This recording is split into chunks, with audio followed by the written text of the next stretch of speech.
बिहार और मिथिलांचल की हर खबर देखने के लिए यूट्यूब चैनल सर्च करें, सब्सक्राइब करें और बेल आइकन दबाएं।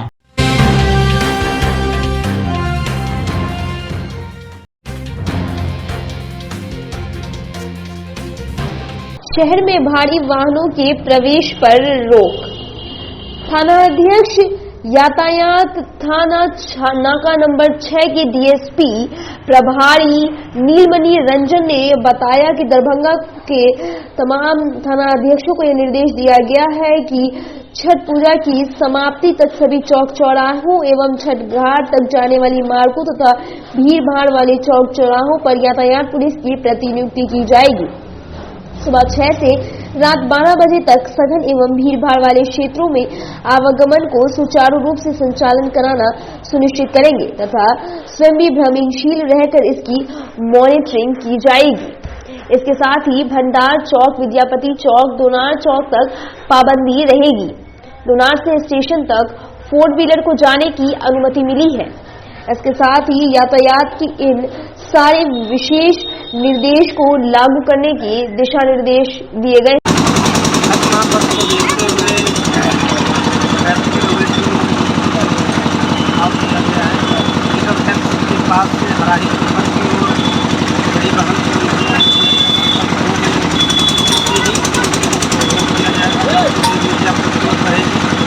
इसी तरह भंडार चौक से विद्यापति चौक की ओर बड़ी वाहन नहीं आएगी।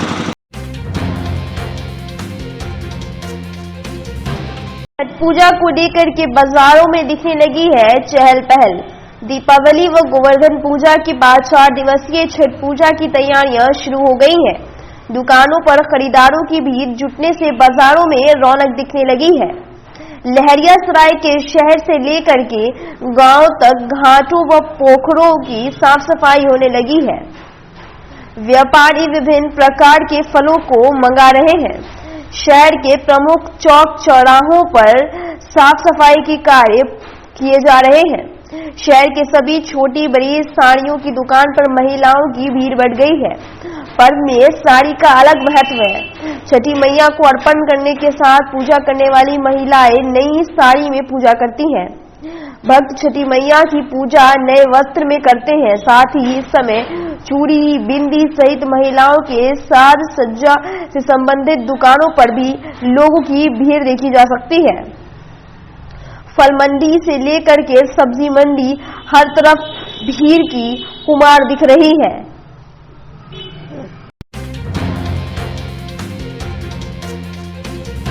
छठ पर्व पे फलों की बिक्री काफी तेज। हजमा चौराहा पे स्थित काफी दुकानों में छठ में फलों की बिक्री काफी तेज है। इससे दरभंगा के लोहिया चौक के रंग दिल बाजार में फल विक्रेताओं के द्वारा इस बार काफी महंगे फल बेचे गए हैं। गौरतलब है कि अकेले नारंगी, अनार जैसे फलों की मांग पर भी अधिक है। ऐसे में पिछले वर्ष की तुलना इस बार 30% की दरों में इजाफा होने के कारण ग्राहक आज बाजार में काफी परेशान नजर आए हैं। आदित्य कुमार हुआ। कौन सा जगह पे फल बेच रहे हैं? हजमा चौक।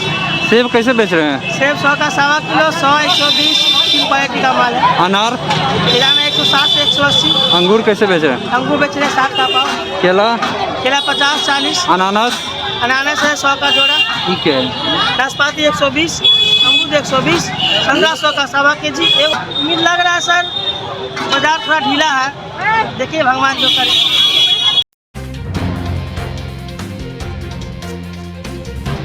छठ पूजा में गन्ने का भी एक अपना ही बहुत बड़ा महत्व है। कई सालों पर छठ पूजा के दिन शाम में आंगन में गन्ने का घर बनाकर उसके नीचे हाथी रखकर छठ मैया की पूजा की जाती है। कहते हैं इससे छठ मैया आनंद और समृद्धि प्रदान करती हैं। गन्ना का आवरण भी सख्त होता है जिससे पशु पक्षी इसे जुठैला नहीं कर पाते हैं।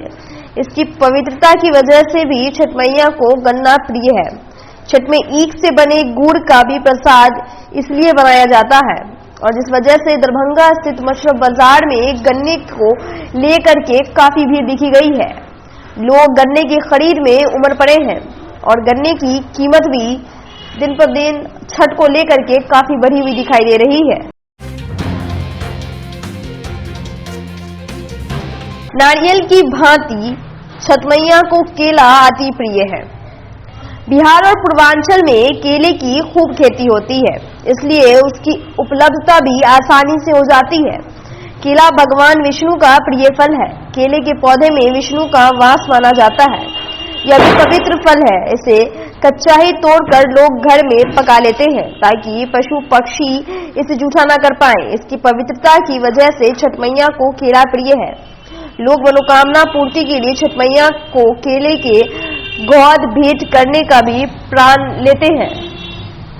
ऐसा ही कुछ नजारा लहरियासराय के हजमा चौक के गुदरी बाजार में देखने को मिल रहा है, जहां केले की दुकानों में केले के बहुत ज्यादा ही लोगों की भीड़ है, उमड़ पड़ी है केले लेने के लिए। जो इसे पिछले साल बाजार था उस हिसाब से बाजार नहीं है। लॉकडाउन के कारण लोगों के जेब में पैसे नहीं आ रही है। इसके लेकर के वो कीमत हो रही है घर का, वो कीमत नहीं दे रही है, सस्ते लगा रही है। ये मजबूरी हमारे साथ ये है कि हमको बेचना पड़ रहा है क्योंकि कच्चा धंधा है, नहीं बेचेंगे तो फिर केला सड़ जाए। 250 300 350 रुपये का घर है।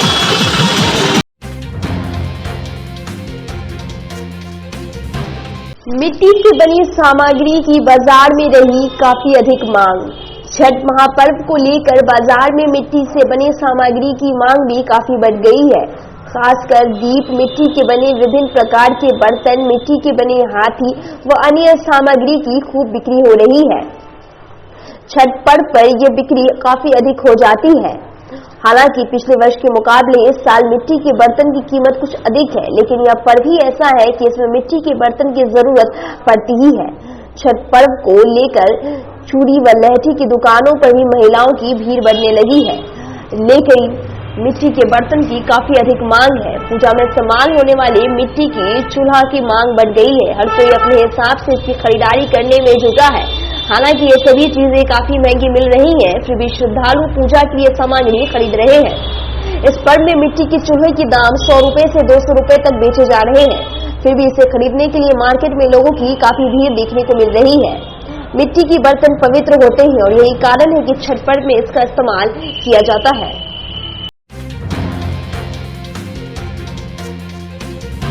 सत्यनारायण गामी मेमोरियल ट्रस्ट के द्वारा छठ महापर्व पर नारियल एवं गुड़ की बिक्री बाजार से कम दामों में। सत्यनारायण गामी मेमोरियल ट्रस्ट की तरफ से 35 से 40 किलो की दर पर गुड़ और नारियल बांटे जा रहे हैं। लोग लंबी कतारों में खड़े होकर नारियल ले रहे हैं और लोगों की भीड़ जुटी है। नारियल और गुड़ छठ पर्व में काफी महत्व रखते हैं और इस वजह से काफी भीड़ जुटी हुई है लोगों की। हालांकि सत्यनारायण गामी मेमोरियल ट्रस्ट के द्वारा इस छठ महापर्व पर नारियल एवं गुड़ को बाजार से कम दामों में दी जा रही है। मेरा नाम पशुपति गामी है। इस करके सत्यनारायण गामी की स्मृति संस्थान की तरफ से ये बांटा जा रहा है। कितने सालों से? ये 12वां साल है हमारा। नारियल 35 रुपए जोड़ा, गुड़ 40 रुपए किलो थोक भाव में दिया जा रहा है। क्या श्रद्धालु ये तो आप लाइन के देख सकते हैं कितनी लंबी लाइन है। कल से बांटा जा रहा है और स्टॉक रहने तक बटेगा पूरा। कब तक रहेगा? ये जब तक स्टॉक है तब तक बटेगा। छठ पर्व को लेकर के हरी सब्जियों के दाम आसमान छू रहे हैं। लहरियासराय के गुदरी बाजार में इस बार छठ पर्व हो रहा है। दरभंगा में हरी सब्जी की कीमत भी आसमान छूने लगी है, जिससे ग्राहकों में काफी असंतोष नजर आ रहा है। गौरतलब है कि कोई भी सब्जी 80 रुपए से कम नहीं है। हालांकि बाहर से उन्हें मंगाने के कारण कीमतों में बेतहाशा बढ़ती नजर आ रही है। वहां अभी भी 80 से 100 रुपए बैंगन, 70 से 80 रुपए परवल और 80 से टमाटर, इस तरह हरी सब्जी की कीमत बढ़ने से ग्राहकों में असंतोष है। हालांकि पेट्रोल डीजल की कीमतों में वृद्धि के कारण, लेकिन अब लोग इस पर महंगाई कई सामान खरीदने पे मजबूर हो गए हैं। 15 रुपए पावा, 15 रुपए पुआ, 60 रुपए किलो। ताब ने वो 15 रुपए। सिंघारा कैसे दे रहे हैं? सिंघारा है 20 रुपए। हाथ से बनाए गए सूप की महत्वता छठ में होती है काफी महत्वपूर्ण। छठ पर्व में हाथ से बने हुए बांस की लकड़ी से बनाए हुए चित्र सुमुद्रा की मांग बहुत अधिक होती है। हालांकि इसे बनाने की प्रक्रिया विगत 6 महीने से ही प्रारंभ होती है, क्योंकि लकड़ी से बने हुए सूप दगड़े को सूखने में भी 1 महीने से अधिक लग जाता है। हालांकि इस बार कोरोना संक्रमण से उबरने के बाद इसके निर्माण कार्य में काफी कमी आई है, इसलिए दरभंगा में छठ पर्व स्पष्ट रूप से दगड़े को बाहर से मंगवाना पड़ा है, जिससे कि लहरियासराय और गुदरी बाजार के बाजारों में इस दगड़े को बाहर यानी कि कोलकाता से मंगाया गया है, जिसकी कीमत बाजार के लोगों से पता चली है कि यह 300 से 600 रुपए कीमत पे बिक रहे हैं और ग्राहक काफी असहज समझ रहे हैं इसे लेने में। कितना बेच रहा है? 300 साढ़े 300 करके। सूप 50 रुपए सूप बेच रहे हैं। हाँ 50। हम लोग खरीदते, हम लोग थोड़े ना बनाते हैं, झारखंड से मंगवाए हैं। कोनिया कैसे बेच रहे हैं? कोनिया बेच रहे हैं 150 रुपए। 400 रुपए 400 रुपए। कुछ नहीं बता रही, इसी तरह हो गया है।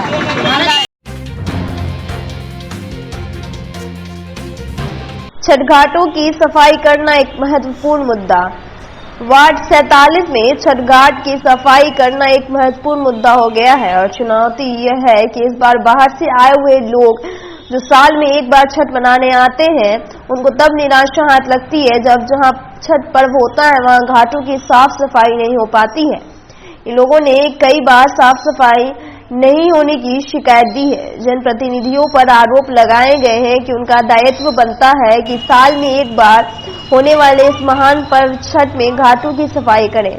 अंत में युवाओं को ही अपने हाथों का सहारा लेना पड़ता है। अपने खर्च और मेहनत से युवाओं को आज छठ घाट की सफाई करते देखा जाता है। 2 दिन साफ सफाई के बाद यहां पूजा अर्चना की जाती है। लोगों ने इस बार काफी मेहनत के साथ छठ घाट की सफाई की, क्योंकि नदी और घाट में पानी का जल स्तर में कमी नहीं आई है, जिससे लोगों को काफी परेशानी हो रही है। ये लोहिया चौक पर है, स्थान वार्ड नंबर 47 के अंतर्गत आता है, नाका नंबर 7। देखिए, पहले ही कह दिया कि महापर्व है ये, ठीक है। यहाँ उगते और डूबते सूरज को अर्घ दिया जाता है, तो इनकी शुद्धता और माने को लेकर के जो भी हम निगम के स्तर से या हमारे स्तर से या समाज के स्तर से होता है, वो हम लोग सब मिलके करते हैं। इस पर किसी की भी हम लोग चाहते हैं कि सब लोग आकर के ये एक देखिए पोखर से जुड़ा हुआ है पर्व है ये, ठीक है। यही हमारा जल और जीवन है। इसको लेकर के सब आदमी मिल करके इसमें जो है आते हैं, सब मिल करके साफ़ सफाई करते हैं, निगम भी करता है, हम लोग भी करते हैं। छठ एक महापर्व है, उसी को मनाने के लिए सब लोग तन मन धन से लगे रहते हैं। माने वर्षों से यहाँ पूजा उपासना, छठ एक महापर्व है, महाभारत पर्व माना गया है। बड़े ही श्रद्धा और सुमन के साथ इसका पूजा होता है। यही और हिंदुओं का एक आस्था पर्व है, हिंदुओं का एक बहुत बड़ा आस्था इससे जुड़ा रहता है। एक ऐसा ही पर्व है जिसमें हम लोग डूबते हुए सूरज को भी अर्घ देते हैं और उगते हुए सूरज को भी अर्घ देते हैं हम लोग। यही एक ऐसा पर्व है जो हम लोग डूबते हुए को भी अर्घ देते हैं। मेरा नाम अश्वनी सिंह है और मैं इसी मोहल्ला का निवासी हूँ और यहाँ पूजा लगभग 90 दशक से हो रहा है, लगभग 89 से हो रहा है यहाँ पूजा। लेकिन मूर्ति का जो हम लोग परंपरा स्टार्ट किए हैं वो 2008 ईस्वी से किए और यहाँ पे इस मोहल्ला के भी रहते हैं अर्घव्रती और दूसरे मोहल्ला से भी आते हैं। और यहाँ तो बहुत ज़्यादा जल जमाव था, लेकिन हमारे वार्ड काउंसलर के द्वारा सफाई कर्मी के द्वारा सारा चीज़ अच्छे से साफ़ सफाई हुआ और पूरा तन मन धन से हमारे वार्ड काउंसलर और क्या नाम है उनका? अश्वनी कुमार सिंह मेरा नाम हुआ। नहीं, उनका क्या नाम है? उनका आशुतोष कुमार के नाम से हम लोग जानते हैं, लेकिन उनकी माता जी काउंसलर है अभी, क्योंकि ये महिला वार्ड में आता है, वार्ड नंबर 46। तो सारा कार्यभार उनका बेटा जो पूर्व वार्ड पार्षद थे आशुतोष कुमार यादव जी वही देखते हैं।